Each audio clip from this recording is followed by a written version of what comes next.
प्रिय विद्यार्थियों, इतिहास की इस क्लास में आप सभी का एक बार पुनः स्वागत है।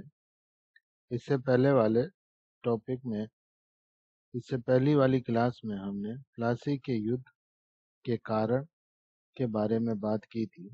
आज हम बात करेंगे प्लासी के युद्ध के परिणाम और महत्व। एक बार संक्षिप्त में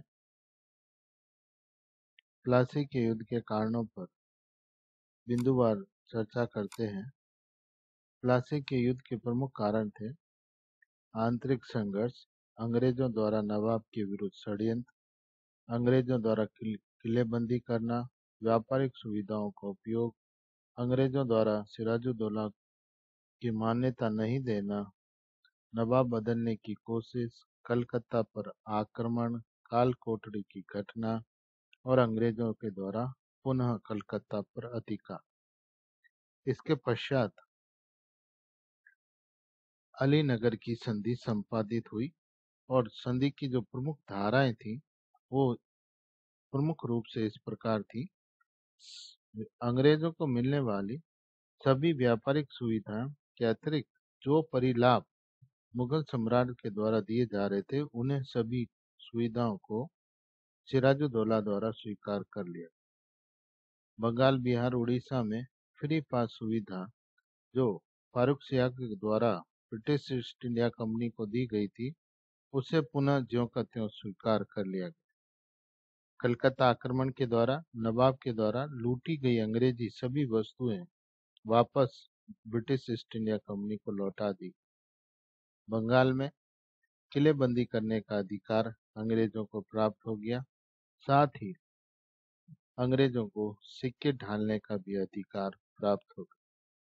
संधि की शर्तें देखने पर यह स्पष्ट हो जाता है कि अंग्रेजों की स्थिति सुदृढ़ हो।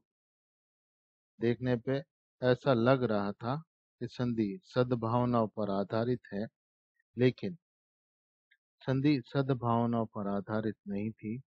क्लाइव शीघ्र से शीघ्र इस तरह की कोई व्यवस्था करना चाहता था कि उसे एक कठपुतली नुमा नवाब प्राप्त हो जाए, और इसके लिए उसने सिराजुद्दौला के विरुद्ध षड्यंत्र करने प्रारंभ कर दिए। सिराजुद्दौला के सेनापति मीर जाफर को उसने अपने पक्ष में लिया और उसे नवाब बनाने का लालच दिया। इसी तरह कोषाध्यक्ष राय दुर्लभ को भी अपने साथ मिला लिया और जगत सेठ को भी अपने साथ मिला लिया।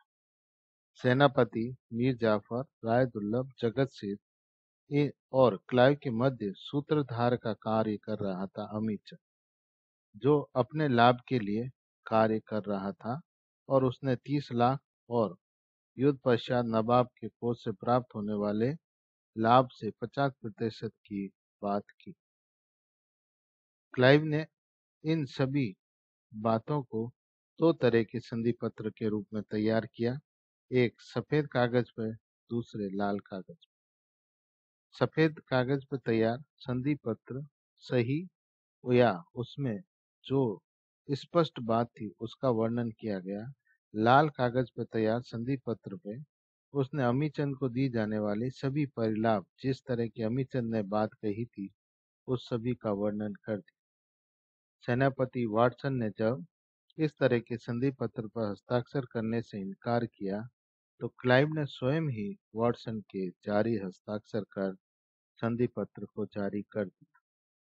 संधि पत्र तैयार हो जाने के बाद क्लाइव ने सिराजुद्दौला पर आरोप लगाया कि सिराजुद्दौला अलीनगर की संधि की शर्तें पूरी नहीं कर रहा है, और आरोप लगाकर बिना किसी प्रत्युत्तर की प्रतीक्षा किए अपनी सेना लेकर युद्ध मैदान के सामने डट गया।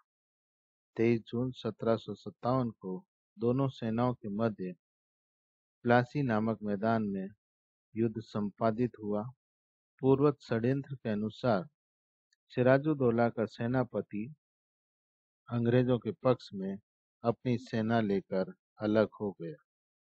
देखने पर ये युद्ध भीषण युद्ध या बड़ा युद्ध दिखाई देता है, लेकिन कार्य परिणति में युद्ध सामान्य युद्ध था, जो केवल मात्र षड्यंत्र पर आधारित था।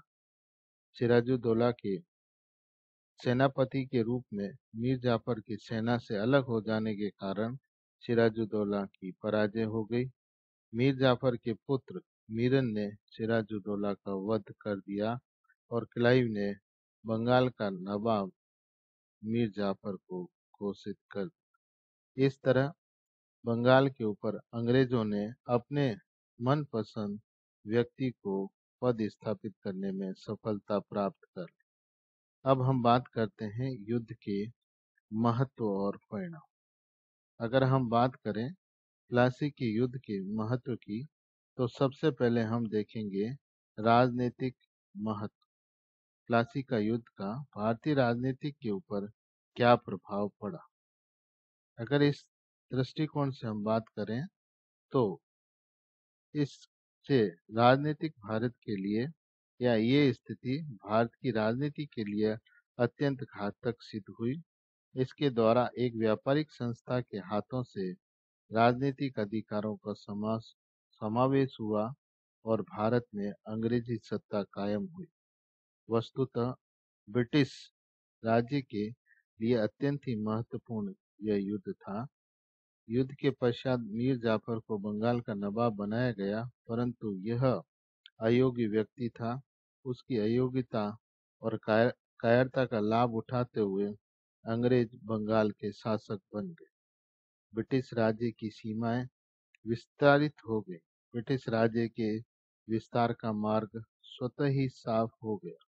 सिराजुद्दौला को हटाने से अंग्रेजों का बंगाल में प्रभुत्व बढ़ गया। मुगल साम्राज्य के लिए भी प्लासी का युद्ध घातक सिद्ध हुआ। प्रति वर्ष मुगलों को मिलने वाली एक निश्चित आय से मुगल साम्राज्य को हाथ धोना पड़ा।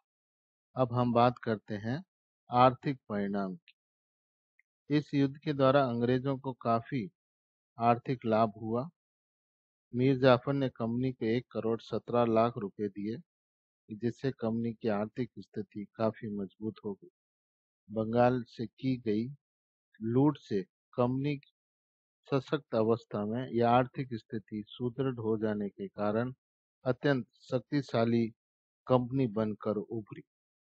इसके परिणाम स्वरूप भारत में ब्रिटिश साम्राज्य की नींव डली।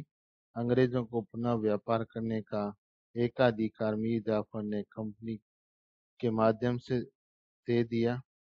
कंपनी ने घूस के रूप में 3 करोड़ रुपए लिए और व्यापारियों से भी अंग्रेजों को 15 करोड़ रुपए का मुनाफा हुआ।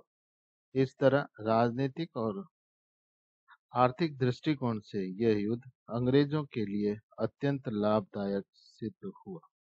कंपनी के विशेष दृष्टिकोण को ध्यान में रखते हुए अगर हम बात करें तो कंपनी को क्या क्या लाभ हुए। पहला, भारत के सबसे समृद्ध तथा घने बसे हुए व्यापारिक भाग पर कंपनी का एकाधिकार स्थापित हो गया। बंगाल के शासन पर भारी प्रभाव पड़ा। कंपनी की सत्ता ने इस स्थिति का लाभ उठाकर अप्रत्यक्ष रूप से संप्रभुता सा व्यवहार शुरू कर दिया। बंगाल के नवाब से नजराना भेंट क्षतिपूर्ति के रूप में कंपनी को अत्यधिक धनराशि प्राप्त हुई। एक सुनिश्चित क्षेत्र के 24 परगने का राजस्व कंपनी को प्राप्त हुआ। बंगाल पे अधिकार व एकाधिकार से व्यापारी कंपनी को इतना लाभ मिला कि उन्हें अब इंग्लैंड से धन मंगाने की आवश्यकता नहीं पड़ी और भारत के अलावा इन्होंने चीन में भी व्यापार करना प्रारंभ कर दिया। भारतीय धन का ही उपयोग चीन के व्यापार में किया जाने लगा। इस धन से सैनिक शक्ति संगठित हो गई, जिसका प्रयोग उन्होंने फ्रांस तथा भारतीय राज्यों के विरुद्ध किया। देश से धन निष्कासन शुरू हुआ, जिसका लाभ इंग्लैंड को मिला और वहां इस धन के निवेश से औद्योगिक क्रांति प्रारंभ हो गई। इस तरह हम देखें तो प्लासी के युद्ध ने भारतीय राजनीतिक व्यवस्था में अमूलचूल परिवर्तन कर दिया। ब्रिटिश राज्य की जो महत्वाकांक्षाएं थी उन्हें पूरा करने में इस युद्ध ने महत्वपूर्ण भूमिका निभाई। धन्यवाद।